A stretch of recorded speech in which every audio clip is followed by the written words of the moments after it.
You're getting knocked, Sparta! No hug needed!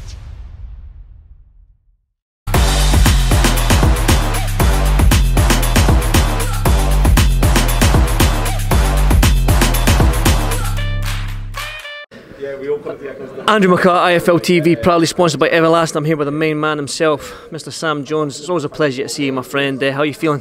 I'm alright, mate. Not too bad. How are you? Very, very good. I mean, I've just travelled down this morning, 4-hour drive from Scotland down to Liverpool. Nice, easy drive. It was sunny. It was 4 degrees. It was 4 degrees, but still sunny. 4 degrees, but still sun is still shining. Exactly. Well, Liverpool, we're here.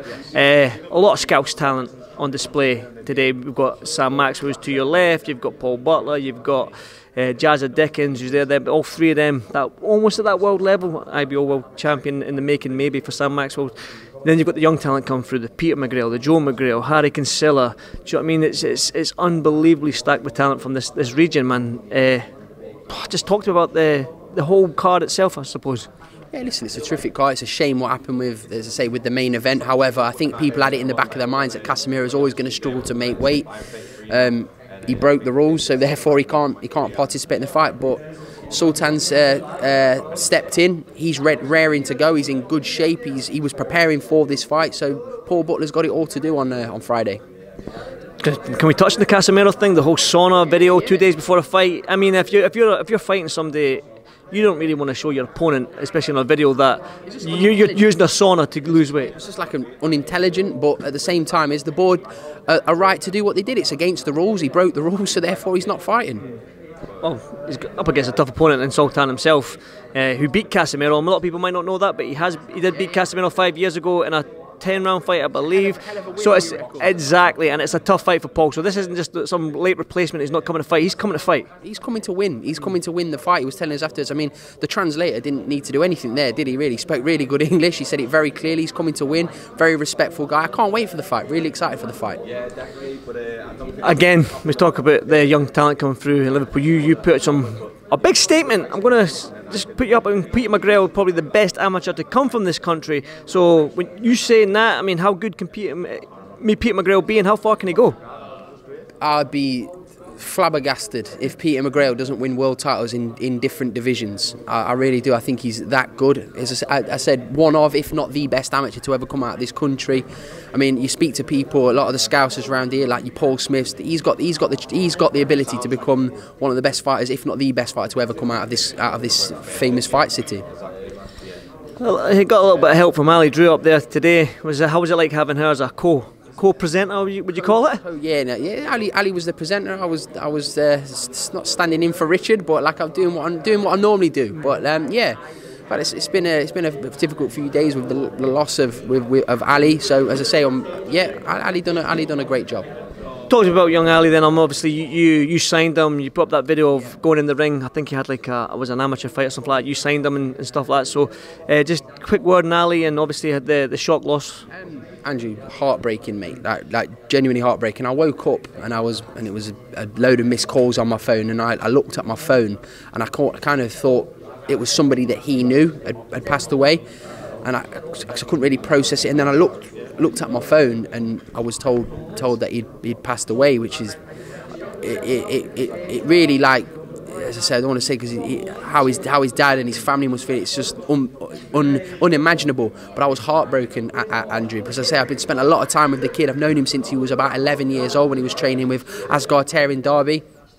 Just a special kid, Andrew, and like, it's, as I say, people say when anybody dies young, it's too young, but 18 is no age to go. I know he passed during the holy month of Ramadan, and I know Muslims believe that's it's a blessing to pass in that month, and God bless his family. And as I say, my job is to make sure that no one ever forgets his name, and I've promised his dad that, and I'll make sure of that as well.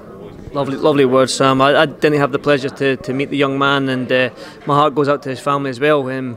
I mean, like you said, 18, it's no age to lose a life, but listen, you keep his name out there. You believed yourself he was going to be world champion at some stage. That's the reason why you probably signed him. Yeah, mate, like I say, you see sometimes in boxing, you'll know yourself, Andrew, when you see someone that kind of lights up a room with charisma, talent, He was unbelievable. I went to watch his last fight only 3 weeks ago when we announced him in the ring 2-3 weeks ago. He was unbelievable. He was absolutely unbelievable. Like, his style was made for the pros. He was due to fight in July. It's difficult, Andrew. Very difficult to kind of process. But you can't imagine how his family are feeling. And as I say, I've told him, his dad, that we won't forget him, and we won't. There'll be a little tribute to him on Friday that we'll do. And as I say, rest in peace, Ali Tazeem. Definitely, and thoughts and prayers still with his family at this difficult time. Probably hard segue to go back into boxing, but another fight happening this weekend. I don't know if you've heard about it, Sam. It's Tyson Fury versus Dillian Whyte. I don't know how much you know about that fight, but give me your thoughts. Listen, I can't wait for that fight. It's a tremendous fight. Dillian, he deserves his chance. He's been waiting thousands and thousands of days for his opportunity. So Dillian's going to come and give it all. You can see he's in great shape. It's a shame what's happened with the build-up to the fight, because I think the size of it deserved better, if you know what I mean. But it is what it is. Dillian's coming in. He's going to fight on Friday. He looks bang up for the fight. Tyson's the best heavyweight in the world. Dillian's coming to try and take his crown. The fight's got a bit of everything. It's got a bit of everything, and may the best man win. I cannot wait to watch it. Well, Dillian will be at the press conference today, so looking forward. Can I have a quick look at once this press conference is done, so we can go and have a quick look at that. I want to talk about Tyson Fury. He's came out quite adamantly that this is his last fight. He's going to retire after this fight. Sometimes it's hard to tell if Tyson's joking about or he's been serious. So Tyson will go in the car, drive to the press conference, and tell himself that he's retiring. He'll get there and think, I'm not retired. Listen, you take whatever Tyson says with a pinch of salt. Tyson's got lots of fights left in this division. He's got to fight the likes of Anthony Joshua. He's got to fight the Alexander Usyk. He's got to fight the Joe Joyces. He's got to. As I say, in my opinion, he is already the best of his era. But to put your stamps, like what Lennox did, he beat everybody in his era. I know the fight never happened with Riddick Bowe, but other than that, he beat everybody. I believe that's what Tyson has to do, and I believe he's good enough. He's good enough to do that. Tyson's an unbelievable fighter, one of the best heavyweights, definitely the best British heavyweight since Lennox Lewis. Let's see him in the mix of all these fights. I'm sure Tyson will have a few months out, back home with his kids, spend some time with his wife. And then he'll come back, and he'll want to put his gloves back on again and go again. Hopefully, it'll be against the Joshuas, Joe Joyce, Alexander Usyk. I want to see all these fighters fight each other. That's what boxing is about. The best fighting the best, and that's what I want to see. You're not the only one, Sam. Listen, go on and get some lunch, and I'll see you at the weigh-in tomorrow, bud. Thanks very much, Sam. Cheers, buddy. You get knocked, Sparta! No hug needed!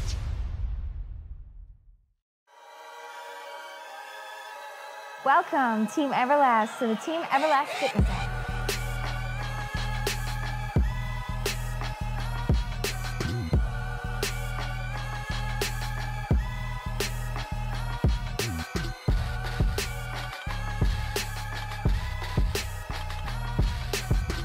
Download the Everlast Fitness app and find your greatness within.